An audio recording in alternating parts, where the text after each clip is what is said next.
PM-ശ്രീ പദ്ധതി നടപ്പാക്കാൻ കേന്ദ്ര സർക്കാരിൽ നിന്ന് ഒരു ആനുകൂല്യം സ്വീകരിച്ചിട്ടില്ലെന്നും മുഖ്യമന്ത്രിയുടെ പ്രസ്താവന വസ്തുതാവിരുദ്ധമാണെന്നും മുൻ വിദ്യാഭ്യാസ മന്ത്രി വി ശിവൻകുട്ടി. ലഭിച്ചത് SSK ഫണ്ടാണ്, അതിന് PM-ശ്രീയുമായി യാതൊരു ബന്ധവുമില്ല. കോടതിയെ സമീപിക്കുമെന്ന നില വന്നപ്പോഴാണ് കേന്ദ്രം ഫണ്ട് അനുവദിച്ചതെന്നും ശിവൻകുട്ടി പറയുന്നു. ഫലത്തിൽ 205 കോടി രൂപ പാസ്സാക്കിയെങ്കിലും 99 കോടി 27 ലക്ഷം രൂപ മാത്രമാണ് ഇതുവരെ ലഭിച്ചിട്ടുള്ളത്. അതും ചില അഡ്ജസ്റ്റ്മെന്റുകളും ഇതിന് വിധേയമാണ്. PM-ശ്രീയും ഈ തുകയുമായി യാതൊരു ബന്ധവുമില്ല. ബഹുമാനപ്പെട്ട ഇതിനെ സംബന്ധിച്ചിടത്തോളം പ്രതികരിക്കുന്നവർ മനസ്സിലാക്കേണ്ടത് SSKയും PM-ശ്രീ ഫണ്ടുമായിട്ട് യാതൊരു ബന്ധവുമില്ല എന്നുള്ളതാണ് എനിക്ക് സൂചിപ്പിക്കാനുള്ളത്. PM-ശ്രീയുമായി ബന്ധപ്പെട്ട് കേന്ദ്ര ഗവൺമെന്റ് നടപ്പിലാക്കണമെന്ന് ആവശ്യപ്പെടുന്ന ഒരു കാര്യവും കേരള സംസ്ഥാനം നടപ്പിലാക്കിയിട്ടില്ല. ഇതിവിടെ ഈ ലഭിച്ച കാശ് PM-ശ്രീയുടെ കാശായതുകൊണ്ടാണ് പദ്ധതിയിൽ നിന്ന് പിന്മാറുന്നതിന് വേണ്ടി കഴിയാത്തതെന്നാണ് ബഹുമാനപ്പെട്ട മുഖ്യമന്ത്രിയും മുസ്ലിം ലീഗിന്റെ മന്ത്രിമാരും സൂചിപ്പിക്കുന്നത്. PM-ശ്രീ പദ്ധതി ഇടതുപക്ഷ ജനാധിപത്യ മുന്നണി നടപ്പിലാക്കുന്നതുമായിട്ട് ബന്ധപ്പെട്ട് ഏറ്റവും അധികം വിമർശനങ്ങൾ ഉന്നയിക്കപ്പെട്ടത് UDF-ലെ കോൺഗ്രസും മുസ്ലിം ലീഗിന്റെ നേതാക്കന്മാരുമാണ്. എന്നാൽ അവരുടെ വാദം തെറ്റാണ്. 2026 മെയ് മാസം അനുവദിച്ച 106 കോടി രൂപ ഇത് SSKക്ക് ഫണ്ടുണ്ടെന്ന് കൃത്യമായിട്ടുള്ള രേഖയാണ്, കൂടിയ രേഖയാണ്. വിജിൻ വായന്തോട് വിവരവുമായി ചേരുന്നു. വിജിൻ, ഏകപക്ഷീയമായി സംസ്ഥാന സർക്കാരിന് ഈ MOUയിൽ നിന്ന് പിന്മാറാൻ കഴിയുമെന്നാണോ ശിവൻകുട്ടി പറയുന്നത്? പിന്നെ എന്തുകൊണ്ട് LDF സർക്കാരിന്റെ കാലത്ത് നിന്ന് പൂർണ്ണമായി പിന്മാറിയില്ല എന്നതിൽ വിശദീകരണമുണ്ടോ?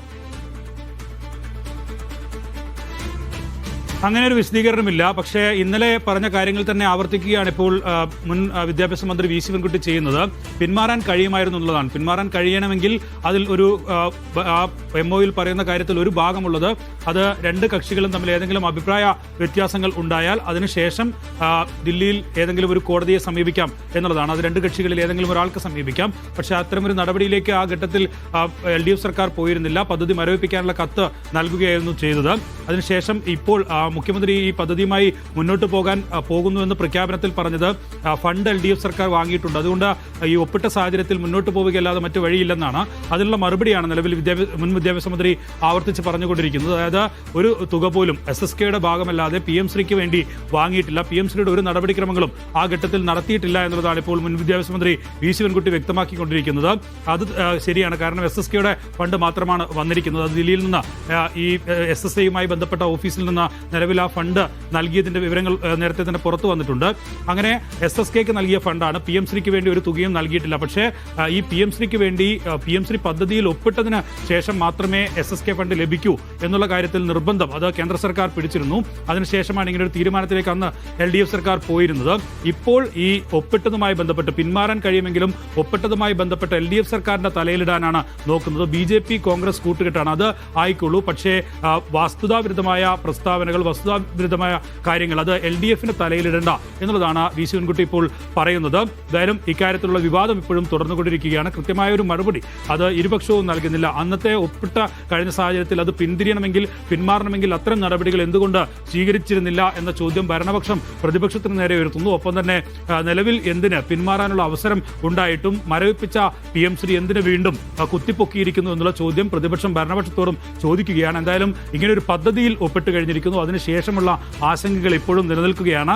അതാണ് നേരത്തെ ഇപ്പോൾ മന്ത്രിസഭാ ഉപസമിതിക്കൊക്കെ രൂപം നൽകി കേന്ദ്ര സർക്കാരുമായി ആശയവിനിമയത്തിനൊക്കെ സർക്കാർ തയ്യാറെടുക്കുന്നത്.